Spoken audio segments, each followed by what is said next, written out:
Hey there, everybody. It is Tuesday, noon Central Time, which means it's time for A Line Online. If you're joining us today for the first time, we've been doing a series on culture, talking through what we believe are 5 common traits that shape our worldview or the culture of any team or organization. And we've been going through the last couple of weeks, one by one, talking about each trait, going a little bit deeper. And so today we are wrapping up this series on culture, and we're excited for what we have for you today. I'm joined, of course, by my favorite co-host, Graylin Griffin. What's up, man? Nothing much, bro. Thank you so much for that wonderful introduction, Mr. Josh Boyer. Man, we're really excited about this. I cannot believe we're already at the end of these 5 traits. This is not the end of A Line Online, but this is the end of this particular series that we've been doing. And man, it has been a lot of fun. It's been absolutely amazing. So we're really excited about it, man. And I encourage anyone who's thinking about a tool that would help take the culture of their organization to the next level, that would help you identify the culture that you currently have and help you create the culture that you want, to really, utilize these services, these tools, these conversations that we've been having. And this is all available on our Facebook as well. So so I'm excited to jump into it today, man. You ready? I definitely am. So let's dive in.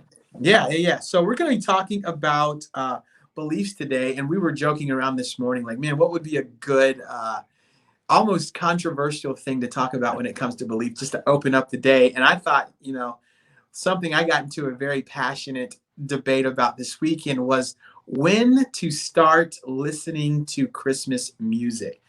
I'm from San Antonio, and we have a radio station, 101.9, that'll start playing Christmas music on October the 1st. And for some people, that is blasphemy. But for me and my house, we are all about the Christmas music. So, Josh, when does your family start listening to Christmas music, man? Well, okay. So honestly, I don't actually know if in terms of my family, extended family, when they start, or even, I don't even remember if we had a tradition growing up, but somehow, some way, I think I landed on basically the day after Thanksgiving, Black Friday, I think is like, that's when it starts. And it's like, I'm cool with it every day up until like December 31st, till New Year's. Yeah. And I love that because like your preference is kind of rooted in this, like this, leads to this belief, that you technically transitioning into Christmas season after Thanksgiving. And ours is, comes from this place of like, we really love the traditions and all the things that we get to experience during this season, the memories we create, and we want to hold on to them as long as we can. So we start really early. And we stay again. Yeah, we stay really, really early. Like how early? Oh, October 1st. Like we're there. Like we decorated.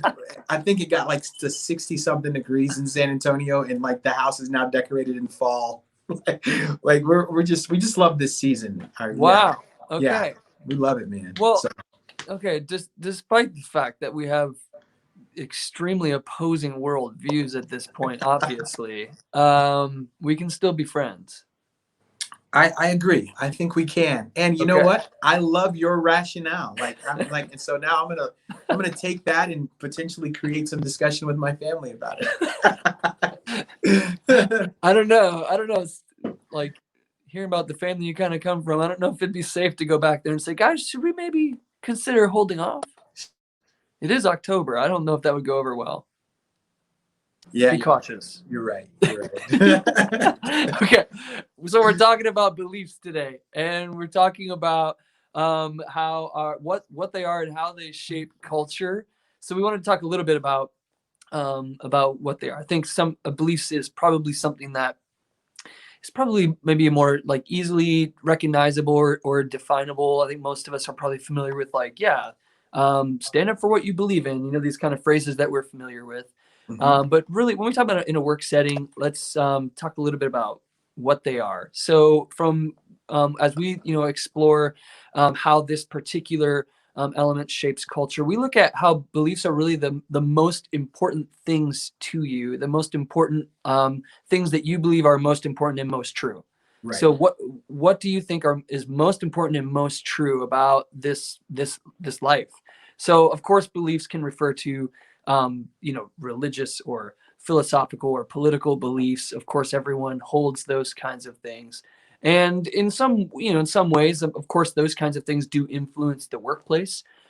Today, specifically, we're not going to go into in depth with all of those categories, but we'll talk at least in some kind of a surface level a little bit about how these things really shape us, shape who we are. They shape the kind of people we are, and how we show up to work every day. So yeah, the beliefs, the most important things that you think are true, and that you gravitate toward. You actually think they're so important.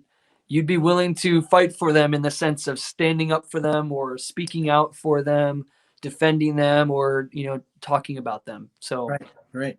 yeah.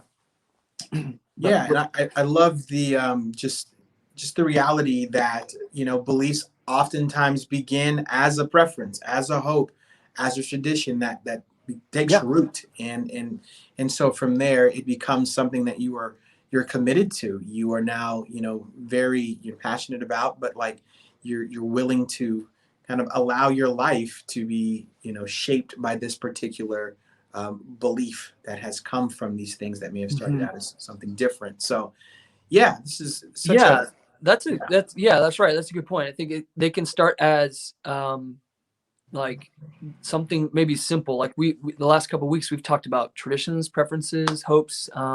We've talked about these things, and it's true. It's like I think over time it can become embedded deeply into who we are. It's hmm like, man, that started out as a preference of mine, but now it's like this thing it's not just an opinion anymore. It's not just a preference anymore. It's actually a deeply held belief in terms of this is how work should be, right, right, um, and to kind of differentiate that from traditions, because we define traditions as like, um, how do we phrase it? We said traditions were those things that were like, how you traditionally respond to things and sort of become the way right, or the only way to do something. And it's like right, these patterns that we develop.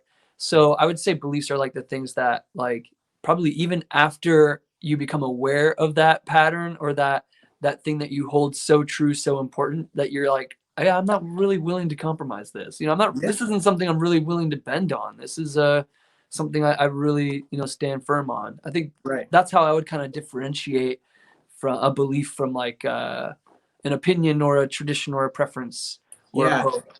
But I'm just kind of thinking. I love that definition. The way you phrased that, worded that is like traditions too, are like we say oftentimes experiences that we found successful, that we're mhm. trying to repeat. We're trying to recreate these experiences. Yeah. And so because we're trying to recreate those, they become those traditions. And so, Hmm.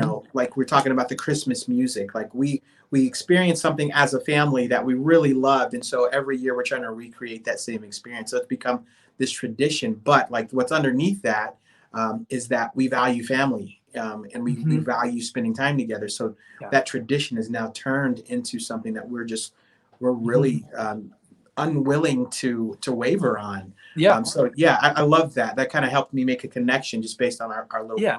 And, the and it interview. probably goes, I mean, it probably goes then to say that behind every one of these things, like a tradition or a preference behind those things is probably a belief at some Right, point, right?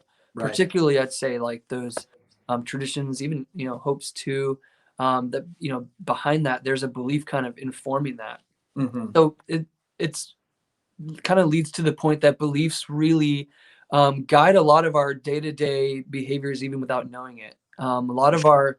the things that like I can observe in you or you can observe in me are often kind of propelled by these beliefs. They get us moving, it's much more powerful than just a motivation, a Right. motivating factor. It's like this thing that's like there's a self-driven machine in us that's like, man, that's this belief is pushing me to take this action, Right. and it's like, you know, it's not even something we often have to work hard to fuel. Our beliefs are Yeah. just, they're in us, and they're guiding these decisions that we make every day. Right. Right. Fuel is the word that came to mind as you were Mhm. explaining that. Like it's that thing that keeps you moving towards something, or fighting against it. Like those Mhm. beliefs are there, and so yeah, that's a really good way to explain it. And I wrote down like an example of one, just to kind of unpack what we mean. So like, a belief that could show up in the workplace, because this is one I've observed kind of in terms of different people falling on different kind of sides of the fence or the scale or whatever throughout years of working in our organization and the one that we kind of launched out of. Mhm. So here's an example of what a belief might sound like. Okay. Personal matters should not be talked about in a professional setting, right? Right.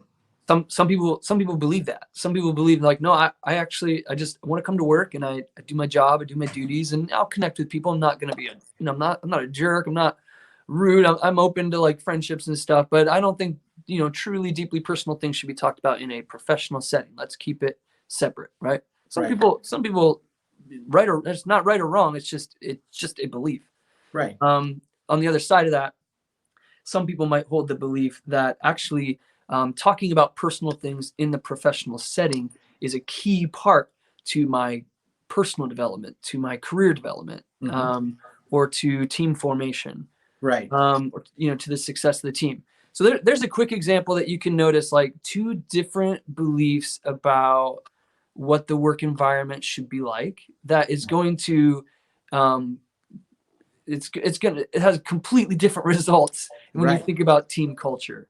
Absolutely. And you and I have been involved in a lot of work over the years together, of more on the side of creating environments where the personal is integrated to the professional. It's like, Right. let's talk about who we are, even Right. outside of work, because these things really matter, and especially in the pursuit of a fulfilling work environment. Right. Right. And we've probably both, to some degree, had some experiences where that can really be jarring for people, right? Or Hmm. it's like, that's just not what I was looking for.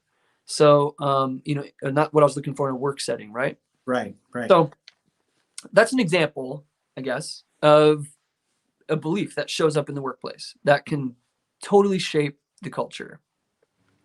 Right. Yeah. And the thing is like, as I'm listening to this, is like, I'm thinking, man, these things you bring these into that belief, like you said, will ultimately Hmm.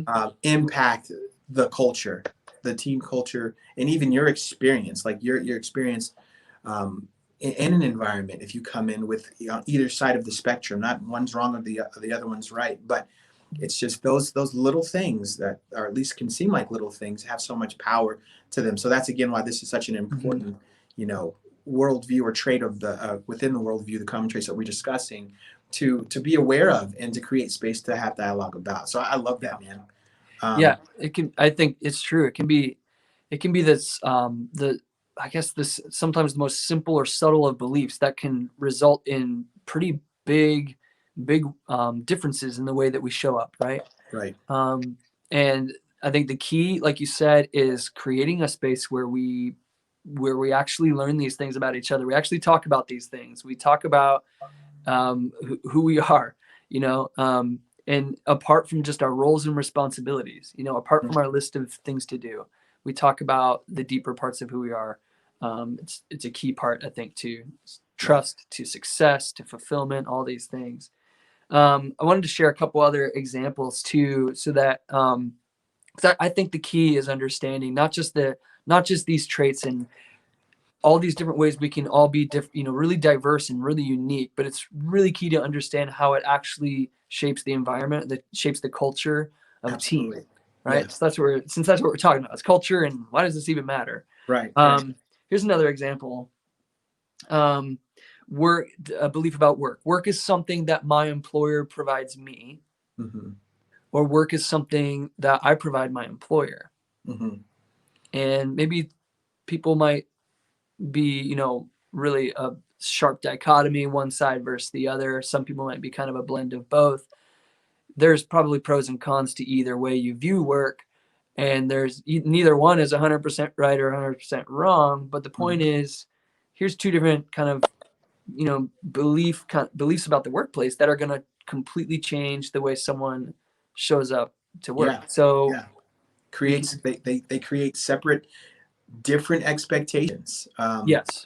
from the individual, and I love that. Like you, one of the things I know you wrote down was that it really influences the world around you. It influences the way you see the world, the way you interact with the world, the way you engage with the world, specifically in a professional environment. So yeah, neither one is right or wrong, but they will create different expectations, and that's where it can potentially, you know, create conflict or provide Yeah. an opportunity for growth. These are things we got to discuss. I love that. You also talked about like beliefs about yourself, and again, we're talking in the context of a professional environment, but like Mm-hmm. just give me another example of like a belief about yourself when it comes to the workplace. What are Yeah. your thoughts? So when a while back, a year and a half, 2 years ago, when you and I were leading a leadership academy and we were doing interviews, remember some people, I Yes. remember we were seeking out some people to join this leadership academy, and some people could even verbalize out loud to us like, I'm not the leadership type, Mhm. right?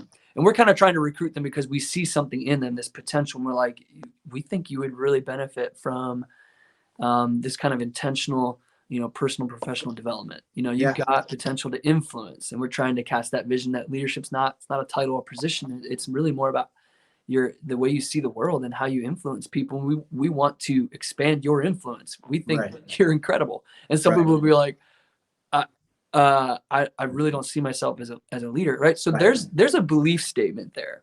I'm not the leadership type, right? Mhm. So some people might fall into that side where like it's a pretty kind of low view of like, no, I really don't. I'm never going to pursue opportunity greater than what my role is here. I'm never going to pursue open spots for management or different levels of responsibility, higher levels of responsibility or leadership, because that's just not me. Mhm. Well, that's a belief statement right Yeah. there.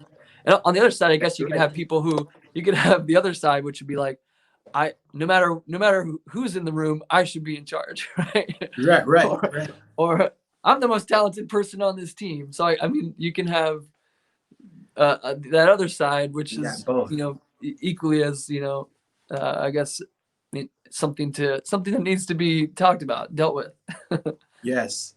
Yeah, and that is where like everything that we've been doing up until this point in these conversations is kind of leading us to, the culture that we want to create. And so within an organization, why is this Yeah. important? Why is this something that, you need to have dialogue about, but as an organization, you really need to establish, a really clear belief and purpose at the very beginning, is because in doing so, you're allowing people the opportunity to say yes or no to something. You're Mhm. serving them with that clarity. And I do remember like when we were consulting or walking someone through a leader through creating a purpose statement, one Yeah. of the things we would always try to encourage them to do is make it so clear that you give the person who's on the other side of this statement an opportunity to say yes or no. But there Mhm. has to be something to align to.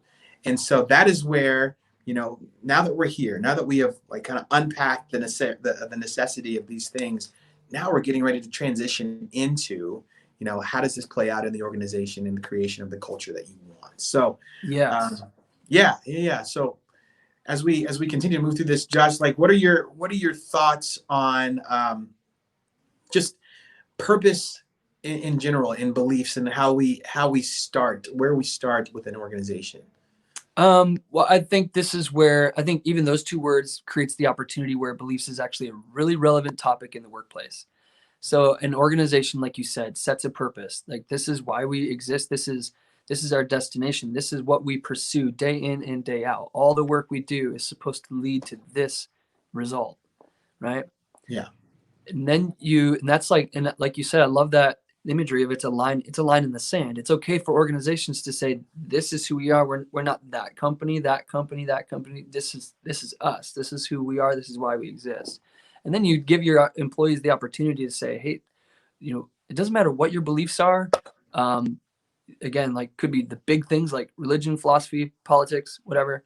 or the smaller things, like examples like what we talked about earlier. Doesn't matter what your beliefs are, as long as the things you do like deeply believe gel, fit, work really well with the Right. stated purpose that we have just claimed.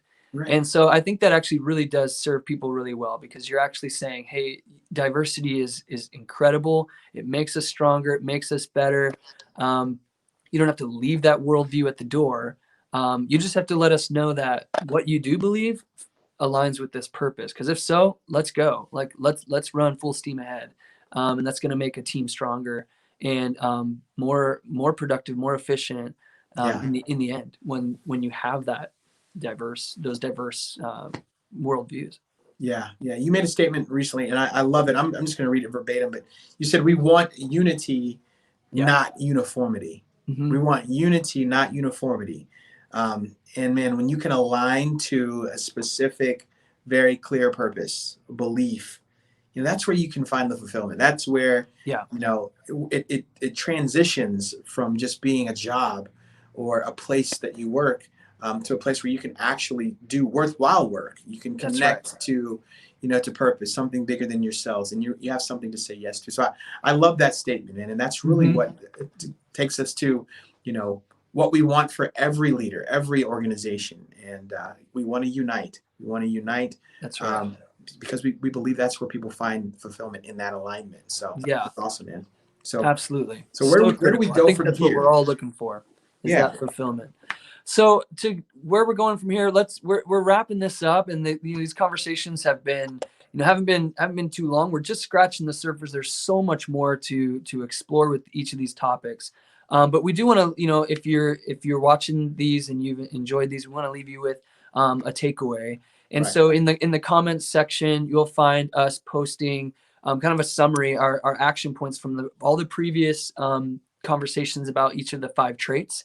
It's just a quick prompt, a quick discussion starter that you can apply with your team. So if you're really enjoying this topic of culture, leadership, and how teams really come together and unite despite their differences, and create an environment that is truly fulfilling for people, try these questions out. Yeah. Discuss them with your team. That's your takeaway for today. It's just to set up some time with your team and say, hey guys, I kind of want, let's have a deeper discussion about some of these things. I've been watching these videos from alignment leadership team, and I'm just kind of curious what your thoughts are on this, and initiate the conversation. Get Yeah. it started. Try these questions out. Again, they'll be in the comments section. And if you want to go even further, again, check out our website, alignleadthrive.com/culture-map. And Yes. there you can purchase our assessment tool called the Team Culture Map. And everyone on your team can take that. And that'll give you a chance to give everyone the ability to answer some of these quick questions, unpack their worldview, and then you get a digital booklet in response to take it, and you could spend honestly a whole year on Right. team development, professional development meetings, just diving deep into these conversations and really Yeah. connecting about the most important things to us.